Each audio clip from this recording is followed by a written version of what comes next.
हुए मरते हैं, कुछ लोग मरते हुए जीते हैं। कुछ लोग ऐसे भी है खुद को मार के जीते हैं, कुछ लोग दूसरों को मार मार के जीते हैं। ऐसा कई प्रकार के जीना हमको देखने के लिए मिलता है।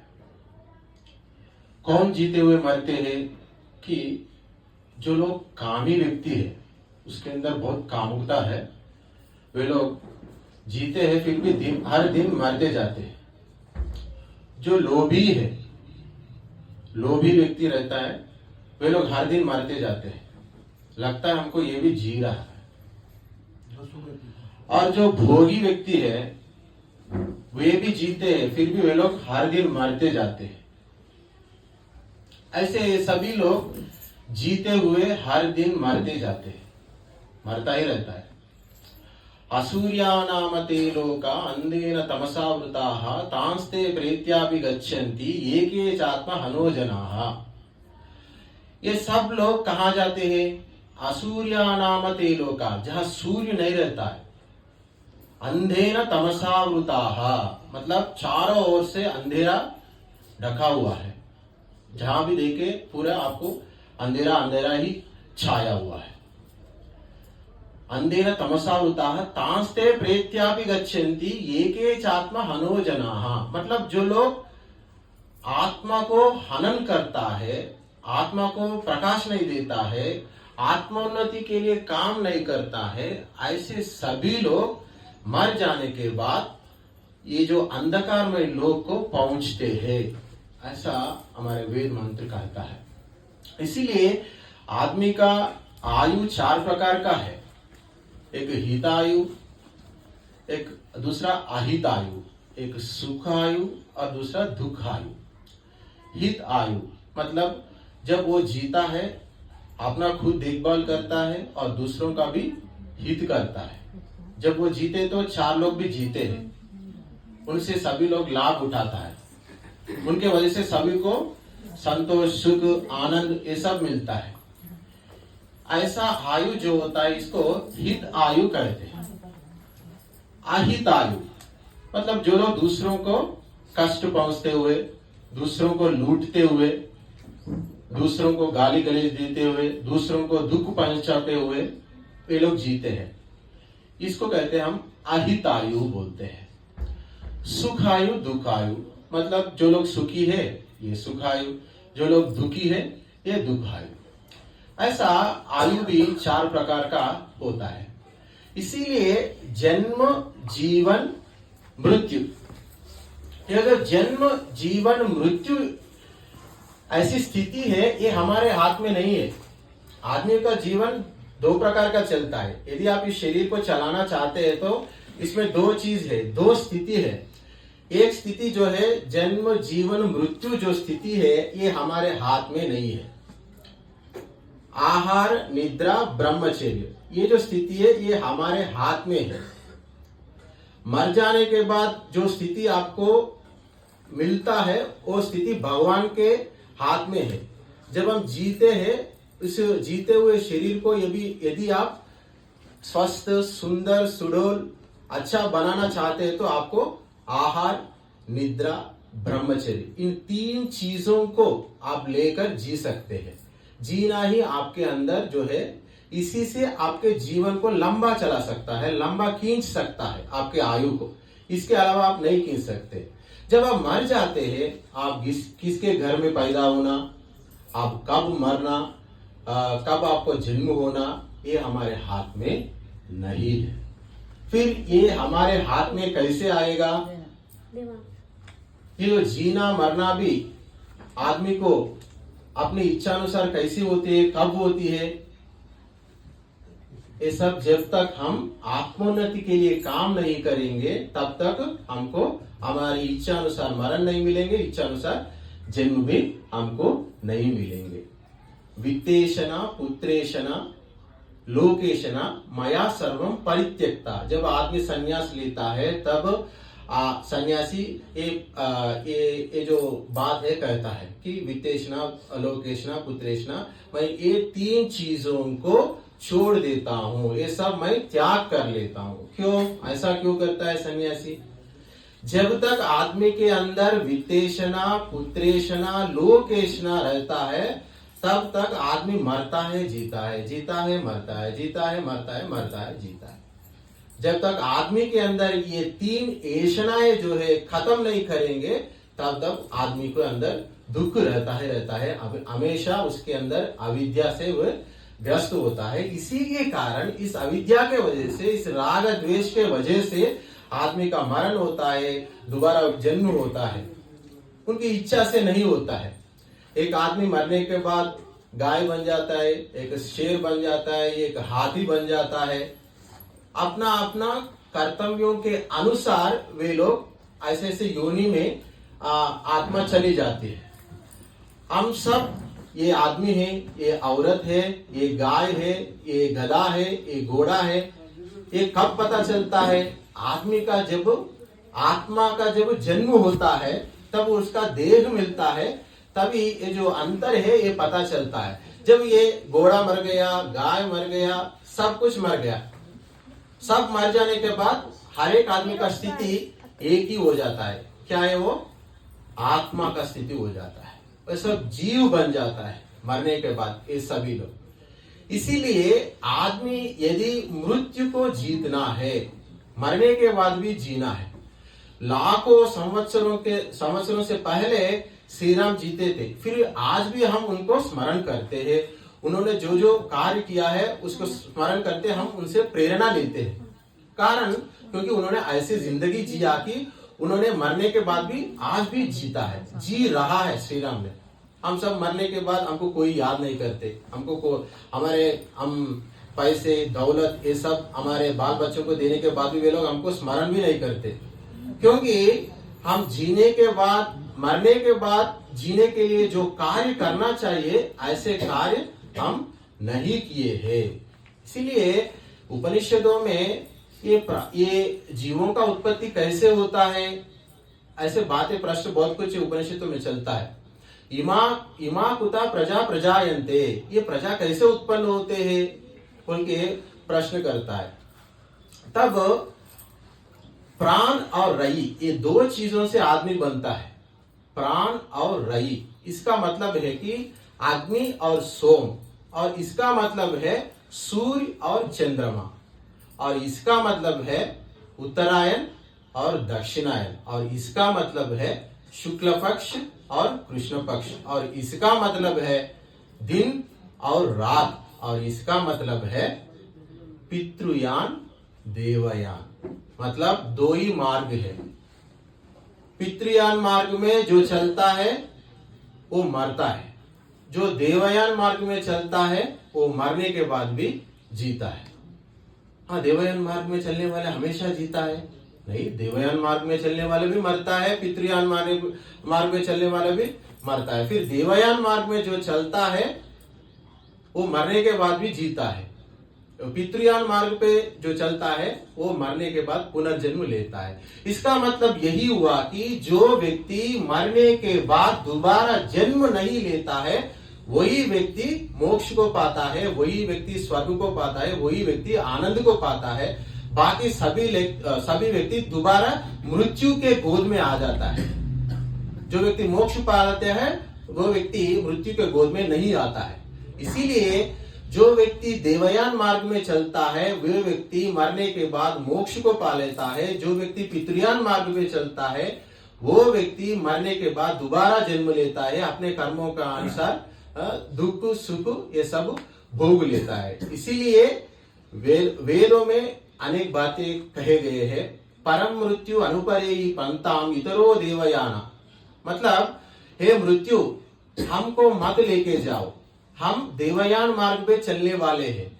जो देवयान मार्ग से अलग मार्ग पे चलता है उनको लेके जाओ, उनको आप मृत्यु मार्ग दिखाओ, हमको मत दिखाओ, हमारे बाल बच्चों को मत ले लो, जो युवा है उनको अकाल मरण मत दे दो बोल के ऐसे वेद मंत्र बहुत कुछ है। इसीलिए आयुर्वेद में 101 मृत्यु है, 101 प्रकार के मृत्यु है, और रामायण में 14 प्रकार के मृत्यु है।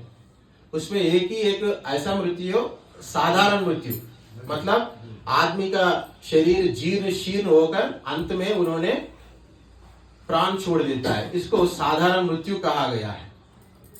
जब आप दयानंद के जब वो विदा लेते हैं, मतलब विदा मतलब जब उन्होंने मरण शैया पे लेटे थे, तब उन्होंने सभी को बुलाते हैं, इसको चादर दे दो, इसको 2 रुपए दे दो, इसको 5 रुपए दे दो, इसको ये दे दो, उसको वो दे दो।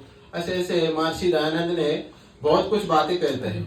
जैसे जैसे हमारे लड़की जब विदाई होती है, ऐसे विदाई समारोह जैसा रहता है उसका मरण का स्थिति जो है, जब आप वहां जब हम पढ़ेंगे तो पता चलता है।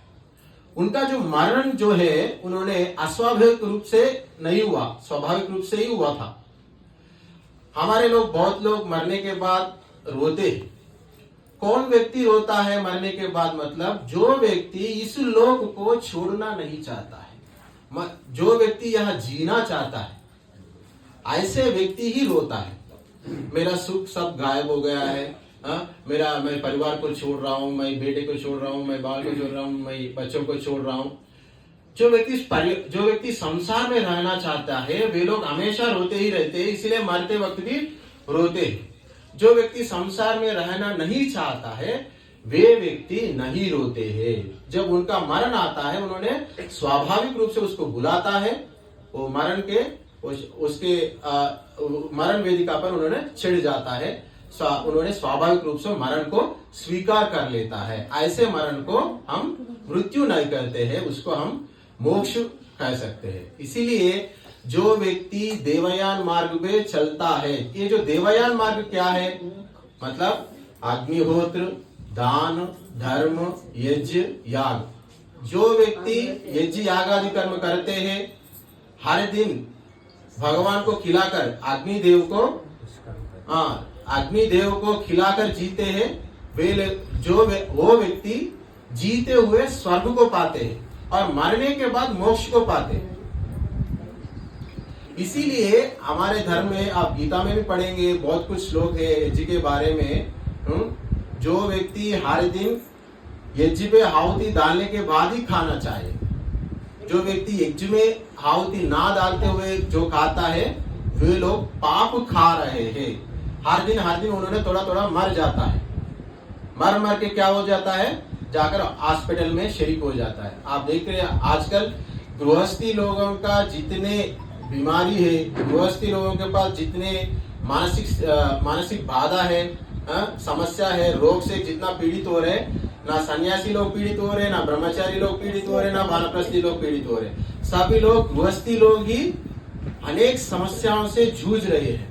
इसका एक ही एक कारण है, उसके अंदर धर्म की अभाव, यज्ञ की अभाव, त्याग की अभाव, दान की अभाव। जब आदमी अपने जीवन को त्यागमय, यज्ञमय नहीं बनाता है, तब तक उन्होंने देवता नहीं होता है। जब तक देवता नहीं बनेंगे तब तक उनकी जन्म मरण चक्र का चलता ही रहता है। इसीलिए हर दिन हर पल अग्निहोत्र करते हुए हमको जीना है। बिना अग्निहोत्र का एक दिन भी हमको जीना नहीं चाहिए। इसीलिए हर व्यक्ति अपने धन दौलत में 1 रुपए से 10 रुपए तक, 10% तक दान धर्म में खर्च करना है। जो व्यक्ति ऐसा करता है उस धन का दोष जो है, दोषों से विमुक्त हो जाता है उसका धन। वो जो धन है उससे जब भोग भोगेंगे उससे आपको रोग उत्पत्ति नहीं होती है। जब तक आप दान धर्म ना करते हुए भोगेंगे तब आपके अंदर रोग पीड़ित होता है। देवता लोगों को अग्निहोत्र से जब तक आप आहुति में आहुति नहीं देंगे तब तक देवता लोग प्रसन्न नहीं होंगे। आप जब हर दिन आप बिना अग्निहोत्र के खा रहे हैं, आपके अंदर असुर लोग आकर बैठते हैं आपके हृदय में। जब आप अग्निहोत्र करके खाते हैं आपके हृदय में देवता लोग आकर बैठते हैं। इसीलिए जिस घर में देवता लोगों का बिठाना चाहते हैं, आपके घर शुभ मंगल कुशल समृद्धि से भरना चाहते हैं, तो आप सुबह और शाम दोनों वक्त अग्निहोत्र कीजिए। जो सुबह हवन होता है उसका प्रभाव शाम तक रहता है। शाम जब हवन करते हैं उसका प्रभाव रात भर पूरा रहता है। इसीलिए अग्निहोत्र करने का ऋषि मुनि लोग ने हमको विधि विधान दिया है। पूरा आकाश को भस्म से भरने के लिए महर्षि दयानंद ने प्रेरणा दी हमको, पूरा आकाश को भस्म से भर लो। इसलिए हम सोचते हैं कि मैंने बहुत कुछ कमाया, करोड़ों रुपए कमाया, मैं अपने बेटों को दिया। आपका बेटा नहीं खा पाते हैं, उसकी वश की बात नहीं है, क्योंकि उस धन में शुचि होना चाहिए, उस धन जो है पवित्र होना चाहिए, तभी आपका बेटे खाएंगे, नहीं तो नहीं खा सकते। हम सब सोच रहे हैं हम बहुत पैसे दे रहे हैं, बहुत धन दौलत हमारे बच्चों को दे रहे हैं। इसका मतलब ये है कि उस धन को भोगने के लिए उसके साथ हमको पुण्य भी हमारे बच्चों को बांटना चाहिए। जो बड़े लोग पुण्य करते हैं उसका बेटे लोग खाते हैं धन के साथ, जो बड़े लोग पाप करते हैं उसका भी बेटे लोग खाते हैं। जो लोग जिन जिन परिवार में बड़े लोग पैसे दिए उसमें कुछ ना कुछ दोष रहता ही रहता है। इसीलिए जैसे हम सोने को जलाकर हम गहन बनाते हैं, वैसे ही हमको हमारे पैसे को, हम धन दौलत को अग्नि में जलाकर ही खाना ही चाहिए। इसी से हम मृत्यु को पार कर सकते हैं, मृत्यु को हम जीत सकते हैं। ये हमारा संस्कृति है, ये हमारा संप्रदाय है। इसीलिए ऋग्वेद में पहले मंत्र अग्निमीले पुरोहितम यज्ञस्य देव मृत्युजम, मतलब पहला ही अग्नि आता है वेद में। जब आप वेद खोलेंगे, जब पहले मंत्र हमको अग्निमीले पुरोहितम यज्ञस्य देव मृत्युजम होतारम रत्नदातम, मतलब हमको पहले हमको श्रेय मार्ग दिखाता है वेद। मतलब ये अग्नि को पकड़ो, यही आपका पुरोहित है। अग्निमीले पुरोहितम यज्ञस्य देवम, यही यज्ञ का देव है। होतारम, होता है। रत्नदात्मम, ये आपको रत्न देता है, मतलब समस्त सुखों को ये अग्निहोत्र, ये अग्नि आपको दे सकता है। इसीलिए ये जो इस्लाम के पहले, क्रिश्चियनिटी के पहले आप देखेंगे, जब आप इतिहास पढ़ेंगे, आपको कई प्रकार के मंदिर आपको दिखते हैं। अजरबैजान में जब सुषमा स्वराज गई थी, वहां एक ज्वाला मंदिर बोल के लिखा हुआ है, अभी भी है अजरबैजान में। वहां अग्निदेव का पूजा की जाती है, अभी भी अग्निदेव का पूजा होता है। वे लोग छोड़ दिया ऐसे ही, उसको उन्होंने मतलब नहीं मिटाया। बाकी सब उन्होंने देवी जितने भी मंदिर वगैरह है सबको वे लोग ध्वस्त कर दिए, इसको ऐसे ही रख दिए थे वे लोग। अभी भी अजरबैजान में है। उन्होंने ट्विटर में एक फोटो निकाल के ट्विटर में ट्वीट की थी। इसीलिए हमारे जो संस्कृति है यज्ञमय संस्कृति है, अग्निमय संस्कृति है। इसीलिए ब्रह्मचर्य, गृहस्थ, वानप्रस्थ, संन्यास, ये जो 3 स्थिति है, 3 आश्रम में, इसमें गृहस्थ आश्रम, ज्येष्ठ आश्रम, श्रेष्ठ आश्रम कहा है। जब तक गृहस्थी लोग इन 3 लोगों को पालन पोषण नहीं करेंगे, तब तक गृहस्थी लोगों के घर में कुछ न कुछ अभाव रहता ही है। नहीं ज्ञानेन सदृशम पवित्रमिह विद्यते, ये जो सारा ब्रह्मांड में ज्ञान के अलावा हमको परम सुख देने वाला कुछ भी नहीं है। महर्षि दयानंद महाराष्ट्र में एक साहूकार के घर जाते हैं, उनका नाम अभय राम। क्या अभय राम, कैसे हो? बहुत अच्छे स्वामी जी, बहुत बढ़िया है। देखो ये भी मूर्खता है, क्यों स्वामी ऐसे बोल रहे? मैं बाल बच्चों को सब मेरा जो धन दौलत है बांट दिया हूँ, मेरे पास भी कुछ पैसे, जीने के लिए बहुत आराम है, जिंदगी आराम से चल रहा है, और क्या दुख है? देखो आत्मचिंतन, धर्म कार्य, दुनिया में ये 2 ही चीजों से आनंद सुख मिलता है। इसके अलावा जो भी है उससे दुखी मिलता है। आपको लग रहा है मैं सुख में हूं, ये तुम्हारी मूर्खता है। आत्मचिंतन करो, धर्म कार्य करो, अग्निहोत्र करो, दान करो, ये करो, आत्मा क्या है, परमात्मा क्या है, इसका चिंतन करो। जब तक आप ये चिंतन नहीं करोगे, ये कार्य नहीं करोगे, दुनिया में इसके अलावा किसी के पास आनंद नहीं रहेगा। इसीलिए हमारे ऋषि मुनि लोग, सभी लोग आत्मचिंतन करने के लिए